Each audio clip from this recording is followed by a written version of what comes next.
Meanwhile, President Trump posting to social media just moments ago, calling for the immediate evacuation of Iran's capital while the country trades airstrikes with Israel. The post said, quote, "Iran should have signed the deal. I told them to sign. What a shame and waste of human life." Simply stated, Iran cannot have a nuclear weapon. I said it over and over again. Everyone should immediately evacuate Tehran. Let's bring in CBS News congressional reporter Taurean Small. Taurean, that somewhat foreboding message from the president, and you have some news about a change in travel plans for President Trump as well. Yeah, Liz, so this appears to be a shifting in tone from President Trump from earlier today. He emanated optimism that the United States could work out a deal with Iran on ending its nuclear program. Later in the day, as we see from this Truth Social post, he's growing a bit frustrated at the fact that this also comes on the heels of those airstrikes that we saw between the two countries in Israel and Iran. When asked about this earlier today, this is what he had to say about the fate of a nuclear program deal between the two countries. I think Iran basically is at the negotiating table. They want to make a deal. And as soon as I leave here, we're going to be doing something.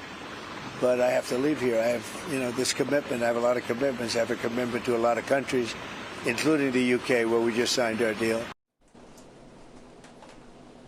Now, a White House official confirmed to CBS News that President Donald Trump is refusing to sign a resolution at the G7 summit from world leaders that would essentially call for de-escalation between Israel and Iran. That official saying that Donald Trump would prefer to work unilaterally as he comes to these negotiations. But that update that you hinted at, Liz, was President Donald Trump is already on his way back to the United States. No mention on why exactly, outside of the fact, and this is according to Caroline Leavitt, White House press secretary, he's attending to important matters here in the States. But it sounds like in that soundbite, though, Taurean, he alluded to another deal that was made. The president, UK Prime Minister Starmer, sealing a trade deal at the G7 summit. Tell us what we know about that agreement.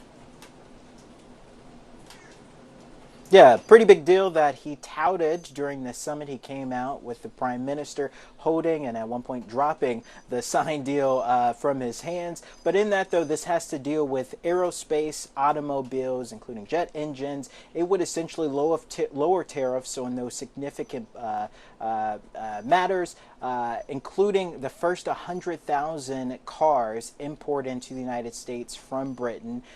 We know that this is a deal that has been in the works for quite a bit of some time, but this is the formal agreement that both sides have signed now. Here's President Trump speaking more on that. We just signed it, and it's done. And so we have our trade agreement with the European Union, and it's a fair deal for both. Going to produce a lot of jobs, a lot of income, and we have many other ones coming. But you see the level of enthusiasm is very good. But the relationship that we have is fantastic. Still, aluminum tariffs are still in question. We were told by the White House that Secretary Lutnick will determine a quota for products that would be taxed at that 25% as part of this deal. But the president is still working out other deals with other countries. Canada, obviously a big trading partner for the U.S. President Trump said that conversations went well with Prime Minister Mark Carney today. And Mark Carney said that he believes talks with President Trump went fantastic. Liz. Taurean Small, thank you so much, live outside the White House for us.